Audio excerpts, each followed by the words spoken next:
Welcome to an episode of r/slash malicious compliance, where we share stories of people conforming to the letter, but not the spirit of a request. Sit back and enjoy these stories, and at the end of this video, make sure to like and comment, and definitely subscribe if you have not already done so. Enjoy.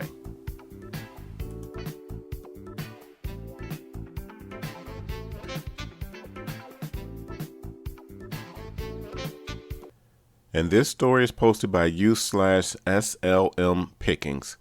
Can I talk to someone who knows things, like a man? This popped into my mind recently. I used to work at a retail tropical fish store, and weird as it was, we were very well known. We used to provide the aquarium with rare fish, and people used to drive from 2 to 3 states over if they were true fish people to come buy from us. I, at the time 17 female, was an expert in tropical fish and koi. In fact, it was my job that summer to be the koi and outdoor pond point person, and my job was not only stocking the ponds, but managing all the plants, caring for them, and knowing every bit of information and all the prices of the various koi and goldfish we had. I knew diets, temperature ranges, places of origin, special breeds. I knew it all. They even would call me with questions on my days off. That clearly did not matter to one customer, though. He came inside the store and asked for some help with koi outside. I happily agreed, as I was the only person not on my lunch break. Now, this guy frankly seemed put off by me offering to help, so instead of buying anything, he decided to quiz me for 20 minutes about the koi, goldfish, and pond plants to try to get me to admit I didn't know something. I answered every single one of his stupid questions. Some really were stupid, and at the end of the 20 minutes, he had the balls to say, "Can I talk to someone who knows things, like a man?" Full emphasis and tone on those words, too. "Sure you can," I say with a fake smile. "Let me get John for you." Here's the malicious compliance. John, name changed, was 75, retired, annoying as hell, and bat-spit crazy. My boss didn't even want him to be hired, but he owed John a favor. Now, John is an expert in goldfish, but he hates koi and outside ponds. John, also like I said, is really annoying and crazy, but he had a soft spot for me, so we always would chat. I went inside to find John and explained to him that this customer wanted a man to talk to. John asked me why he wanted to speak to a man when I was the pond point person, and I told him that he clearly just didn't like that he was speaking to a girl. John nods knowingly, gets this evil grin on his face, and goes to help the customer. 5 minutes later, I hear a man yelling in the parking lot. I run outside and find the customer screaming at John and cursing him out. "What is wrong with you? Does nobody effing know anything around here? I will never come back. You're all horrible and know nothing about fish, and you're a terrible employee," or something to that effect. I watched the guy hop into his car, slam the door, and drive off. I asked John what happened. He said, "Oh yeah, no. Every time he asked me a question, I said, not sure. Good question, though. I could go get OP and ask. She's really our pond expert." And apparently he did not like that. Customer, if you read and remember this, F you. Thanks for reading. And this story is posted by u/CreativeHeart7. Sure, we'll take that aluminum panel off of your fence. This story doesn't actually involve me, but my father. Background. My parents bought a property on the beach because it's their happy place and they didn't want to stay at hotels anymore. The place is an older property that needed a lot of love, so we've been renovating it for a good year in our spare time. Our neighbor is an older lady who runs the small motel next door. From the very beginning, she's been quite an annoyance, constantly doing and saying manipulative things as favors to make us feel like we owe her something, which usually ends in her being allowed to use parts of our property. Fun fact, an inspector that was checking on the renovations once saw her coming towards him and quipped, "Here comes trouble." So the main story involves the side of our property that we share with her. There's a fence that she built and a small alleyway between the fence and our house, which is ours and has a hose and shower area for when you come back from the beach and want to get the sand off of you. As part of renovations, My dad had some small aluminum panels put in on our side of the fence so that the users of the shower could have privacy. The panels are not visible from the neighbor's property and are completely unobtrusive. Neighbor sees them while passing by and freaks, frantically calls and texts my dad begging for a callback and saying it's an emergency. My dad makes time to call, assuming the hose might have broken or something. Nope, just the neighbor throwing a hissy fit over the panels. Take them down, she insists. My dad is a very busy man and has already had enough of my neighbor's constant annoyances. Her claiming an emergency just for these panels finally made him snap.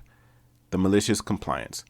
My dad, the amicable man he is, agrees to take the panels down. As part of the renovations, he also has a gate put in front of that small alleyway area. This is not good for my neighbor because she had made an agreement with my father to use our hose so that her guests could rinse themselves off when coming back from the beach. This precious hose is now behind a locked gate, the key for which my neighbor will not be seeing. On top of that, my father put a chain in front of the parking area of our house, which she was using as extra space for her guests and where our trash cans are kept. Trash cans which said neighbor was using to throw away her extra trash. Now our neighbor will have to pay extra for a better water plan for her motel, something she was well aware of and trying to avoid, as she had previously told my dad about the numbers for water plans on her property versus ours, and probably pay for extra trash cans for her trash. My dad is a very patient man and very hard to get angry, but once you do, you're gonna regret it. And this story is posted by u/account_attempt_8. Returns require a ticket, but you won't respond to tickets? Okay, I'll make you respond. I worked for an IT company a while back and needed to do a return on a faulty computer component. My tickets would be constantly closed as complete from the vendor with no information given. We realized they used the same ticketing system as us due to a loop created by auto responses back and forth from both systems. We stopped the issue on our side and said, oh well, that's good to know. After a few weeks and 50 plus tickets, I was no closer to a resolution. My strategy at that time was spamming them with tickets as they were very easy to create in their system. I tried calling, I leave voicemails, but messages stated all returns are done via their online ticketing system. Okay. I sent my ticket to every department several times a day after getting no response from the returns department or my voicemails. Clearly, the tickets could be closed just as easily on their end with no care or repercussion. Then I realized I had the answer all along. I asked my boss to remove the new rules he had implemented to stop the loop of responses. He set another rule to basically auto-clear the response right after it's received, and we have already auto-responded. This was to ensure it doesn't crash the ticketing system, given this was generating a response every few seconds, and I was going to do this on 5 tickets. These responses also generate an email being sent back and forth. That should make for several hundred emails per minute. Better yet, I'm fairly certain images were getting relayed with each response. On an older or poorly set up system, that's a whole lot of traffic and data coming in. Even worse, if no one there knows what's happening or how to stop it, many companies don't have an IT department due to overall need. They outsource to companies like mine to fulfill those needs. It took less than an hour. We received a frantic call from the vendor asking to stop the auto responses from our system because they didn't know how. It had basically taken down their email server because it was full and no one knew how to fix it. Oh, sorry about that. I'm glad you called though. I wasn't sure anyone worked at your company because I've been trying to contact you for weeks.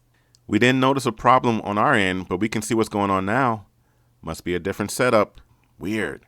I had a credit for the part before we ended the call. I hung up the phone victorious, called the boss, and told him to put the rule back. We never bought from them again. And this story is posted by u/Ace Paisley. Do you even have friends? Let me prove it. I spend most, if not all of my free time at home.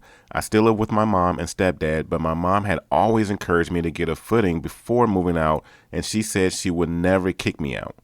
Spending all my free time at home, my stepdad saw a lot of me and eventually started asking me why I never hang out with friends, or on a few occasions, if I even have friends.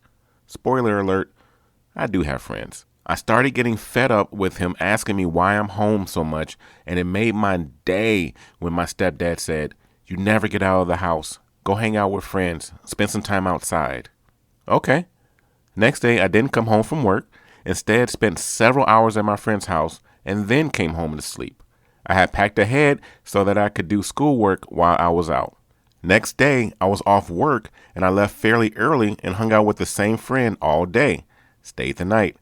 Next day, I left my friend's house and spent an extra few hours out people watching at the mall and drawing people before coming home to sleep. Next day, worked all day and then came home to sleep because I was exhausted. Next day, I worked all day again. Afterwards, I went to my cousin's house, just one town over, less than an hour out, and I stayed the night there. Next day, last day, I came home. My mom stopped me at the door. She was laughing so much she couldn't even speak. She wanted me to talk to my stepdad. He was upset, not in an angry way, that I was never home anymore. He was saying, "I wanted you to get out more, but not like that." Joke's on him. I've moved out now. These were 4 great stories, so we definitely thank you for listening, and do us a huge favor, comment, like, share, and definitely subscribe for sure, so you'll be able to get more of the reminders for new videos that come out in the future. Have yourselves an incredible day. This has been TNA Top Notch Audio.